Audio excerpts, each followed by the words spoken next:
There's a saying in Hawaii: start right, end right. And so I guess to end the story properly, we need to start the story properly. And the story for me started being born and raised here in the islands. Actually, within the first year of statehood, when Hawaii uh, was recognized as a state of the United States, I guess you could say my life since has been growing up with the state of Hawaii. We're we're kindred, we're brothers and sisters, um, which is really interesting, yeah, because we say He Hawai'i Au, which means I am Hawaii. I belong to this place.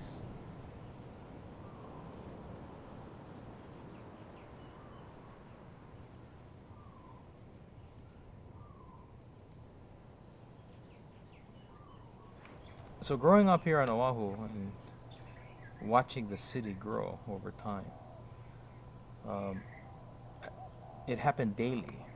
So while some of us look back over time and go back to a place and say, wow, this place has changed, I was able to watch it change um, as I grew up. I remember how it changed just in that time. And now I look back all those years later, 53 years later, to see how much it's really changed. And not just physically, but culturally, spiritually, environmentally. Um, Watching the sunrise, the color of the sunrise change. The values change. And while there are still some consistent values, I think the priorities have changed. While I think global values are global values, you know. But Hawaiian or place-based values are those values that we give greater priority to because of where we are. And as others from other places came to Hawaii in the last 54 years, they came here, attracted here because of the values and the things that are here. At least they say that. And the minute they came, they started changing them to look like the places they just came from. And I have to say that I don't think it's unique to Hawaii. I think that happens elsewhere, other places, you know. People come for one reason and then proceed to start changing it to be more like the place they just left, and then they start complaining about it.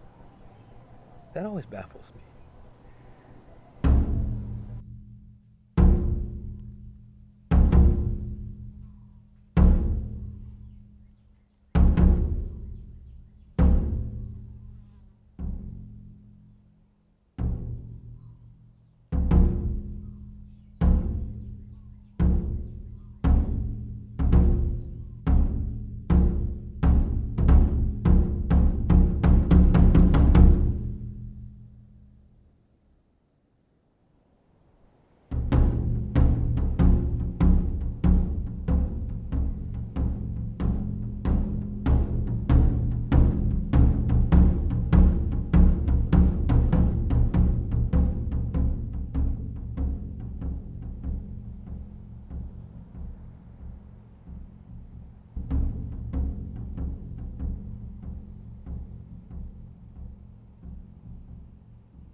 The first time I really felt that and experienced that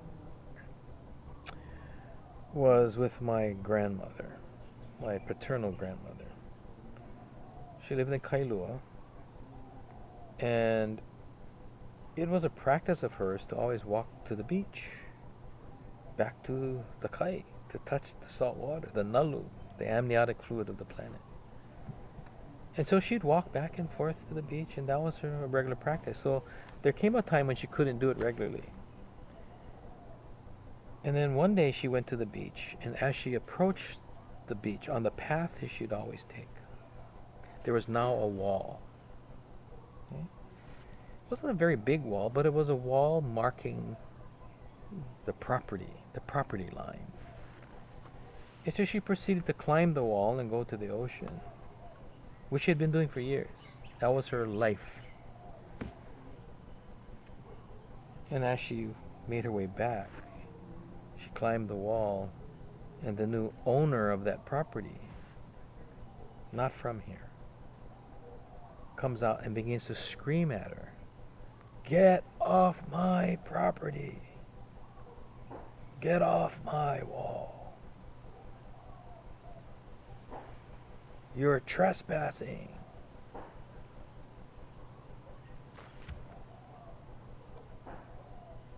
What?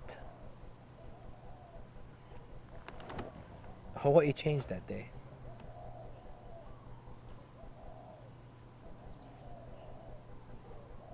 Changed.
Hawaii changed that day.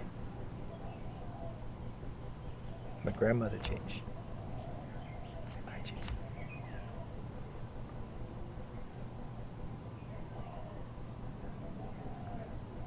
Priorities, values. And it's not just her house.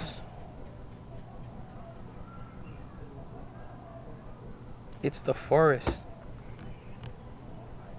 It's the ocean. It's our children's future. We can't keep taking without putting back.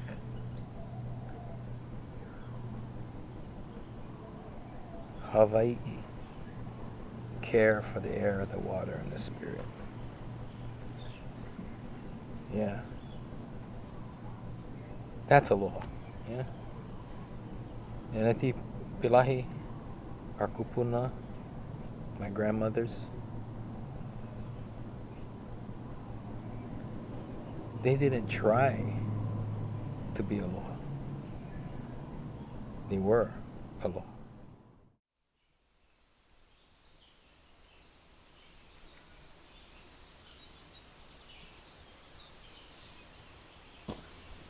E ho luka no kikino a me ka ohan. E mahala mapono ka mana ke ola ke kino. I ka mana wa paulo. Alohe. Alohe. Alohe.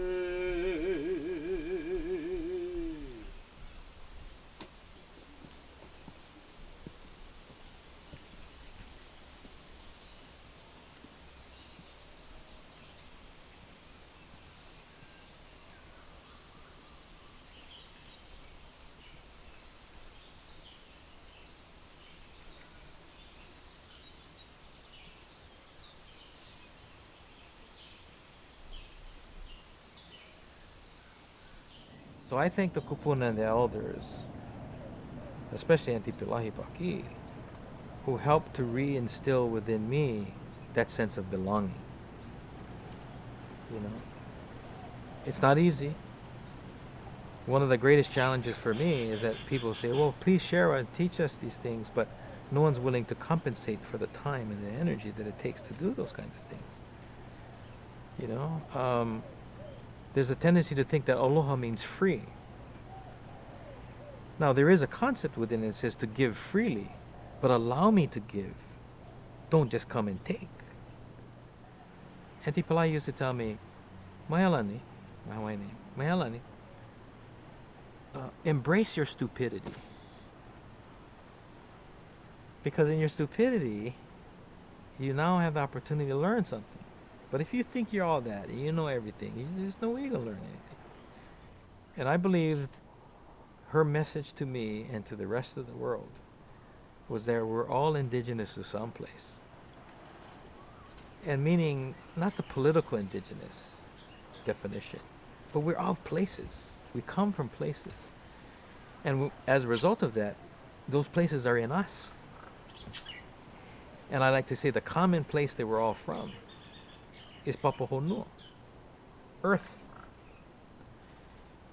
And when we look at Earth as an island, surrounded by a sea of space, that means we're all islanders.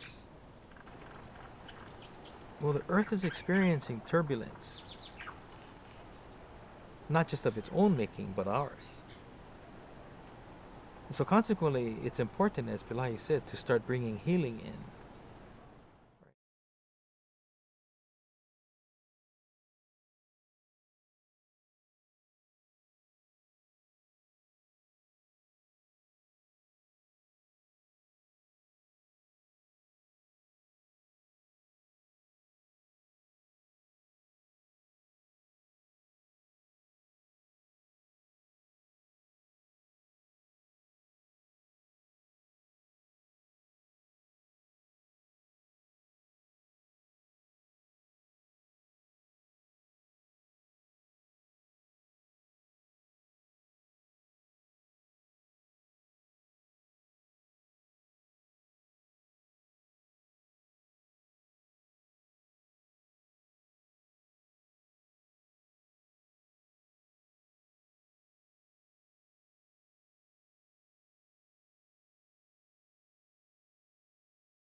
And the spirit of aloha is within each of us.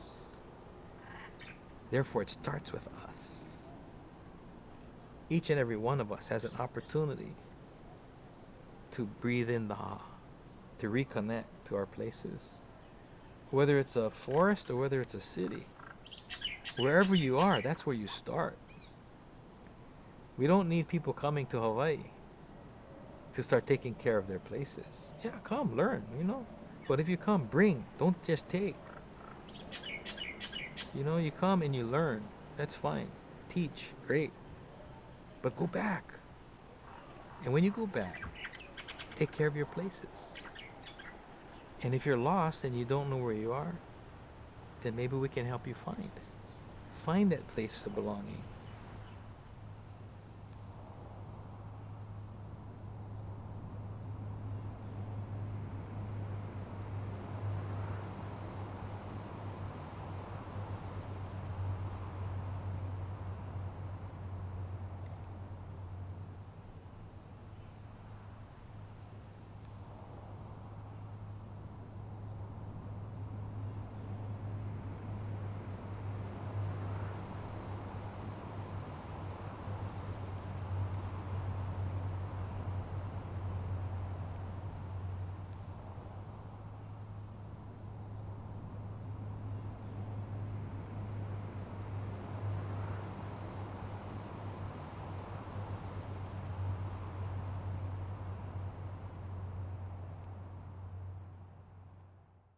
What we know is that we that live here in Hawaii live in the ocean, not on the ocean. It's a relationship. And now we know the sea is coming home to us. Grandmother is coming home. The time now is not to build walls, but to make room for grandmother. This is belonging. He Hawai'i Au. I am Hawaii.